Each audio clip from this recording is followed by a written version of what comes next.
बन के तेरा साया मैं तुझको थाम लूं, उठ के रब से पहले मैं तेरा नाम लूं, रख मुझे पल तले। अभिवादनशीलस्य नित्यं विद्योपस्य विना चत्वारि तस्य ते आयुर्विद्या शोभनम। जी, इसका हिंदी अर्थ होता है कि अपने से बड़ों को प्रणाम करने से 4 चीज़ की वृद्धि होती है: आयु, विद्या, यश और बल।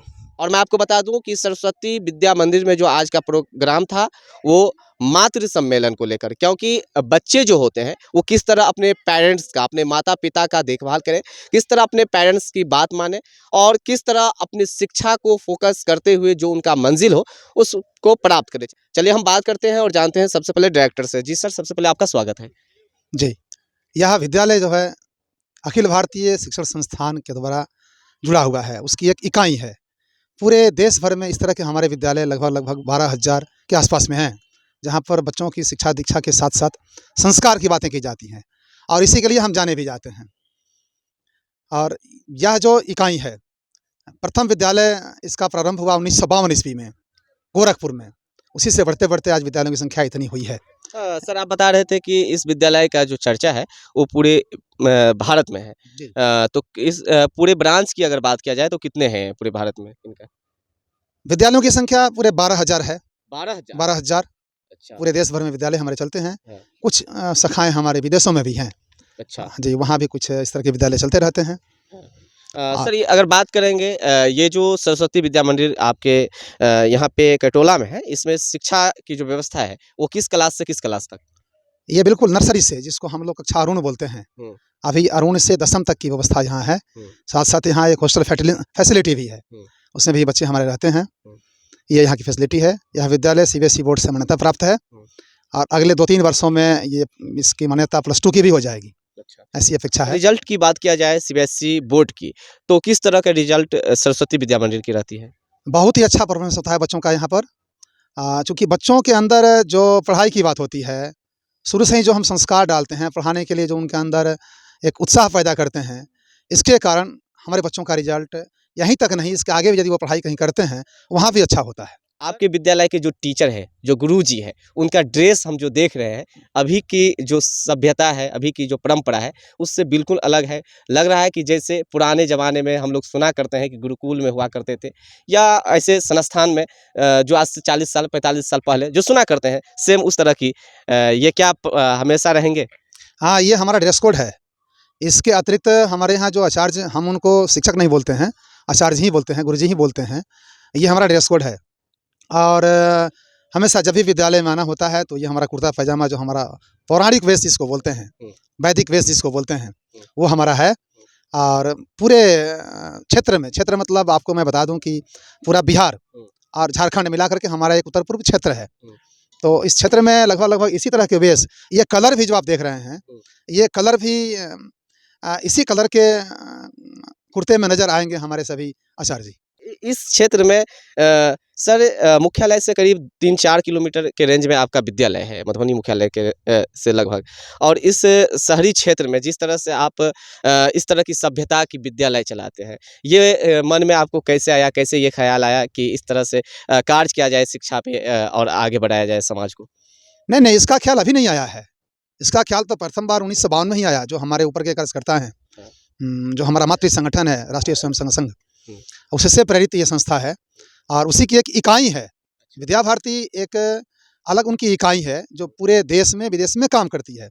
तो यह विचार उस समय आया था। उस समय के जो कार्यकर्ता हमारे थे, जो हमारे आदरणीय जो पूर्वज थे, उनके मन में यह विचार आया कि इस तरह से एक शिक्षा व्यवस्था क्यों नहीं दी जाए जो मूलतः भारत केंद्रित हो, भारत के विषय वस्तु पर आधारित हो, भारत के जो धरोहर हैं उस पर आधारित हो, अच्छा। भारतीय परंपरा जिसमें समाहित हो। हम छात्र छात्रा की बात करें तो इस विद्यालय में कितने छात्र छात्रा ऐसे हैं जो अभी पठन पाठन का कार्य कर रहे हैं? अभी इनकी संख्या 400 से ऊपर है यहाँ पर। और हम अपने यहाँ पढ़ने वाले जो छात्र हैं उनको भी हम लोग भैया बहन ही बोलते हैं। अच्छा। वो स्टूडेंट नहीं बोलते हैं, छात्र भी नहीं बोलते हैं। हाँ, उनको भी हम लोग भैया बहन ही बोलकर संबोधित करते हैं। क्या कहना चाहेंगे सर उन छात्र छात्राओं को और पेरेंट्स को जो अभी तक आपके विद्यालय को नहीं जाने हैं या पहले से जान रहे हैं? नहीं, जान रहे हैं, ऐसा नहीं कि नहीं जान रहे हैं, लेकिन आधुनिकता है, भौतिकता है। कुछ लोगों को डैड मॉम वाला स्कूल भी चाहिए, तो वो सब हम लोग नहीं करते हैं। क्योंकि हमारी अपनी अपनी परंपरा है, जान रहे हैं सब, पूरे देश के लोग जान रहे हैं। लेकिन इस भौतिकवादी युग में, आधुनिकता में, वे अभी भी कहीं ना कहीं दूसरे तरफ जा रहे हैं।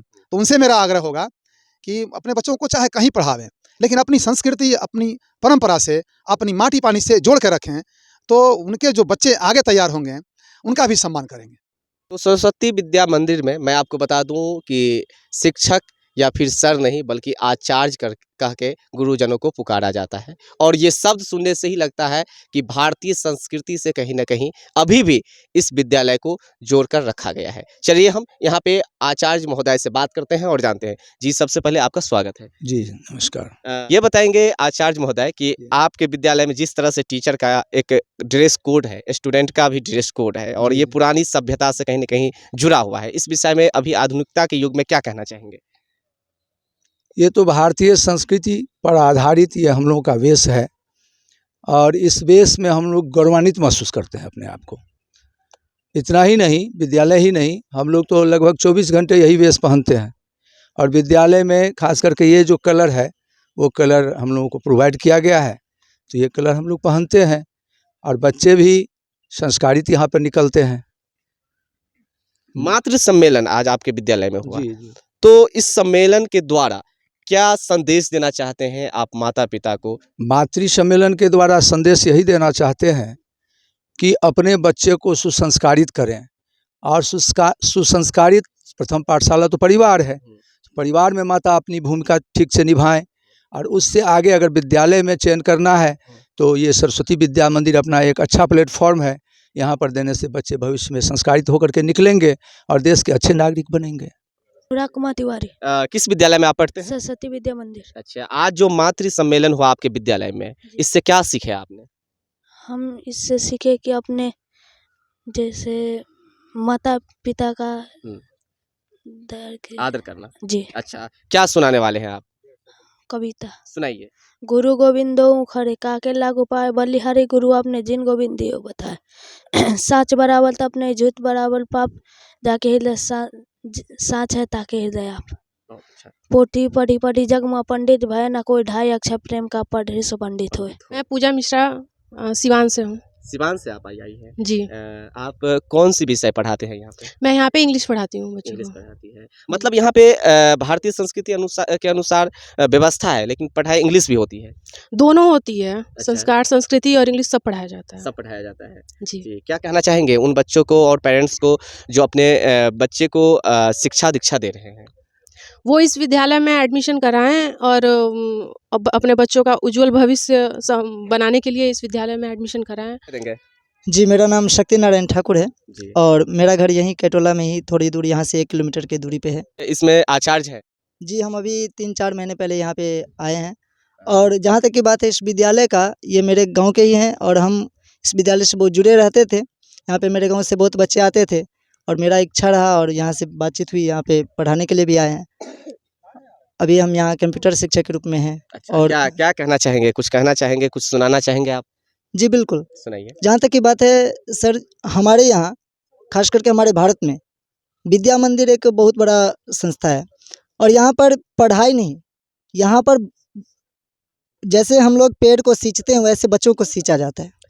पढ़ाई तो सिर्फ किताब का होता है, वो नहीं दिया जाता है। यहाँ पे पढ़ाई उसका दिया जाता है जो किस तरीके से हम अपने लक्ष्य को प्राप्त कर सकते हैं, किस तरीके से अपने संस्कार को बढ़ा करके अपने आने वाले भविष्य को भी संयोग सकते हैं।